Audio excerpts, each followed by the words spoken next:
Good morning, students. General characters and classification of Aves के first part में हमने general characters देखे थे एव्स के। आज हम उनके क्लासिफिकेशन के बारे में डिस्कस करेंगे। दिस इज से slide of the outline classification of एव। इसके अंदर अगर हम देखें एव के क्लासिफिकेशन को, तो एव जो है टू सब क्लासेस में डिवाइडेड हैं। एक है आर्क्यूरिंथिस जो कि एक्सटिंक्ट हो चुकी है, और दूसरी है नियोरेंथिस। तो ये जो दो क्लास सब क्लासेस हैं, उसमें से एक और आर्क्यूरिंथिस एक्सटिंक्ट हो चुकी है, और नियोरेंथिस के अंदर से ये अगेन टू सब ऑर्डर्स में डिवाइडेड है। एक है ऑर्थोगैंथी और दूसरी है नियोगैंथीज। ऑर्डिंटोगैंथी ये वापस एक्सटिंक्ट सब ऑर्डर है, जिसके दो ऑर्डर्स भी हैं, ये भी एक्सटिंक्ट हो चुके हैं। जो नहीं एक्सटिंक्ट हो चुकी है, जो लिविंग फॉर्म है एव्स की, वो नियोगैंथीज है, जिसके अंदर अब इसका सब डिवीजन देखें तो ये 28 ऑर्डर्स में डिवाइड हो चुकी है। और ये जो 28 ऑर्डर्स हैं, उसमें से केवल एक ऑर्डर जो है वो एक्सटिंक्ट हुआ है, जो कि है आर्कियोपायरिथीस फॉर्म। ये जो है ये इसके अंदर एक्सटेंट हो चुकी है। तो हम इन सभी आज के लेक्चर में हम एक्सटेंट क्लासेस के बारे में पढ़ेंगे, और कुछ जो हैं वो नियोरेंथिस की क्लासेस के बारे में पढ़ेंगे। नेक्स्ट इज द फर्स्ट सब क्लास इज आर्क्यूरिंथिस। इसके बारे में आर्क्योप्रैक्टिस तुमने बहुत अच्छे से पढ़ा है, सुना है, जो कि एक कनेक्टिंग लिंक है between the reptiles and birds. ये आर्क्योप्टेरिक्स जो है, जो बर्ड है, इसके अंदर रेप्टाइल्स के कैरेक्टर्स और बर्ड्स के कैरेक्टर दोनों पाए जाते हैं। ये एक्सटिंक्ट सब क्लास हो गई। इसके अगर हम कैरेक्टर को देखें तो both jaws with teeth in sockets, and इसके अंदर जॉस प्रेजेंट होते हैं और टीथ प्रेजेंट होते हैं। विंग्स जो हैं बॉडली फेदर्स होते हैं। इसको हमने पहले जब जनरल डिस्कशन पढ़ा था, तब मैंने इसके ओरिजिन के बारे में बताया था कि इसका ओरिजिन जो है वो बर्ड लाइक डायनासोर से हुआ है। इसके अंदर पाइगोस्टाइल वाज एब्सेंट, जो कि बर्ड्स का करेक्टर होता है, लेकिन इसके अंदर ये प्रेजेंट नहीं होती।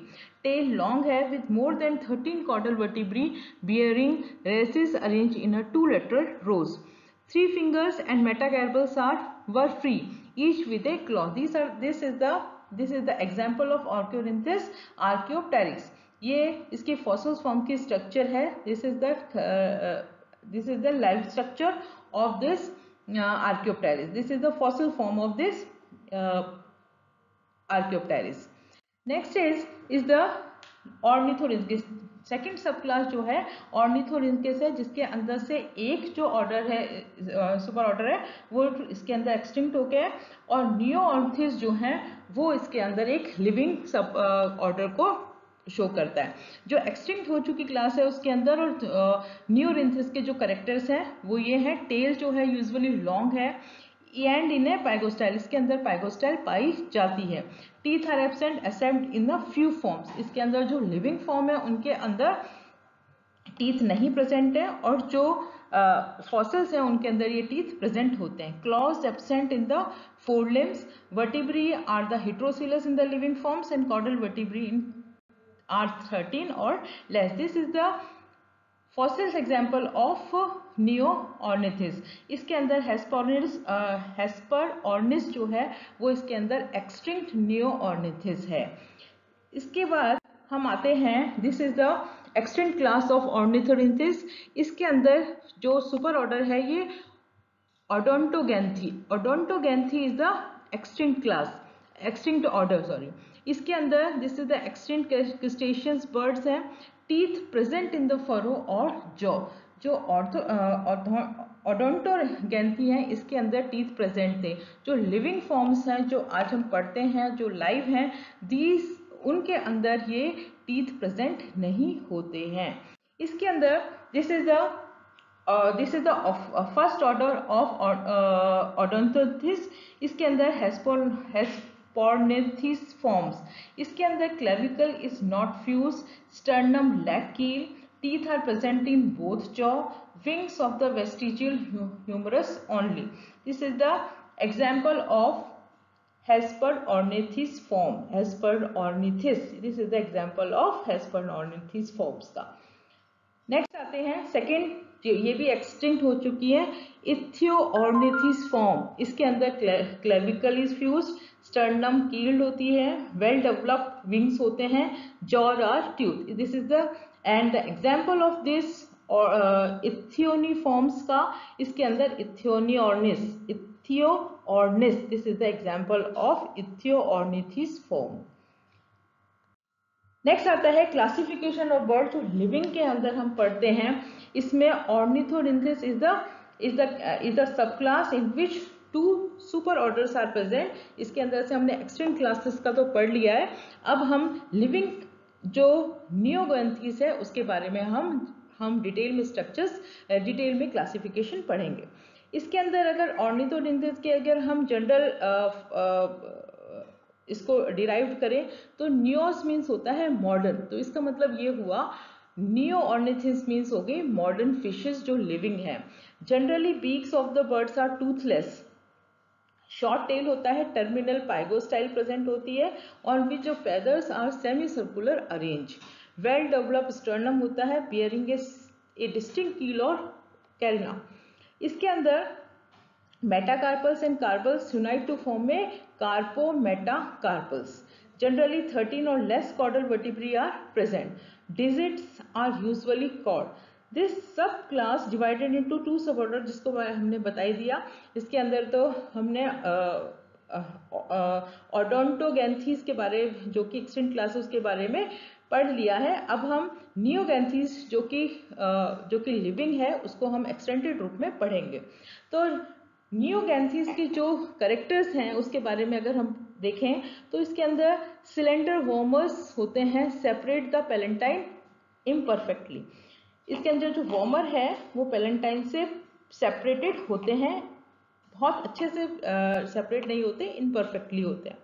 The skull in Neognathae type, in this type the palatine are protruded, producing and come in contact with the base of cranium. The palatine remain movably articulated with the smile pterygoids. Well developed sternum with keel is present. Wings are well developed. Most of the member possess power of flight.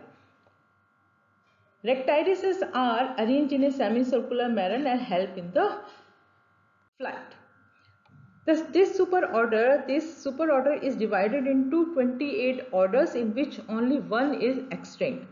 The first order of this superorder is Tinamniformes. The general character of Tinamniformes is the wings are small in comparison to body size. Therefore, they are not good flyers. This is the picture of the Tinamous running bird of the South America. Tail is either absent or very small, as we seen in this picture. Legs are tall and powerful with the strong musculature. Pygostyle is degenerated. The second order is Rheoforms. The general character of Rheoforms is the large flightless bird, as is seen in this picture. This is the large flightless bird. Very few feathers are present on the neck and head region. Head और neck region के अंदर feathers बहुत ही कम present होते हैं, और legs के अंदर 3 digits होती हैं with claw. The example of this Rheiformes is Rhea, and the third order is Struthioniformes. This is the general character of this are like the rheoforms, large living birds in the world, and wings are very small and incapable for flight. These also are flightless bird. Very powerful legs that are armored with a strong third and fourth digit. इसके अंदर fourth digit भी present होती है. Head comparatively small, long neck is devoid of feathers. Keel is present in the sternum, and ostrich is the example of Struthiforms order. The fourth order is Casuariiformes, Casuariiformes is the ill developed wings, इसके अंदर ill developed wings present होती हैं। Legs are tall and well developed, head and neck partially covered by the feathers, legs are provided with 3 claw digits, and the example of this is the emu birds. Dromaeosaurus are the example of this. These caesauriforms, these pictures shows the emu bird, and this is the crossberry bird. The fifth order is Diornithiforms. The example of this is the kiwi bird. Kiwi is the small bird of New Zealand. These are the insectivorous flightless birds found in the New Zealand. Long and slender beaks are present, and each eyes are very small in comparison to body. Very small eyes are present in this bird.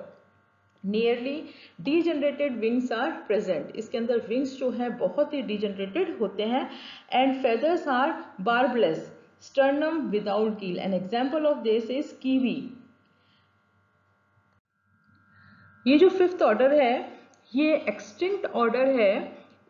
ये जो है इसके अंदर elephants bird कहलाती हैं। Flightless terrestrial birds होती हैं। Sternum short होता है, ब्रॉड होता है एंड अनकील्ड होता है। विंग्स जो है वेस्टिजियल होती हैं। इसके जो पायरनीथीज हैं, ई पायरनीथ्स हैं, इसका ये फॉसिल फॉर्म का यहाँ पे पिक्चर लगा हुआ है। और इसके बाद हम जो नेक्स्ट लेक्चर है उसके अंदर हम इस एक्सटिंक्ट ऑर्डर के बाद हम नेक्स्ट आने वाले 28 ऑर्डर जो हैं वो हम नेक्स्ट लेक्चर के अंदर डिस्कस करेंगे, इसीलिए इसे देखते रहें। इसका नेक्स्ट जो कंटिन्यूस पार्ट है उसको आप देखें। Thank you.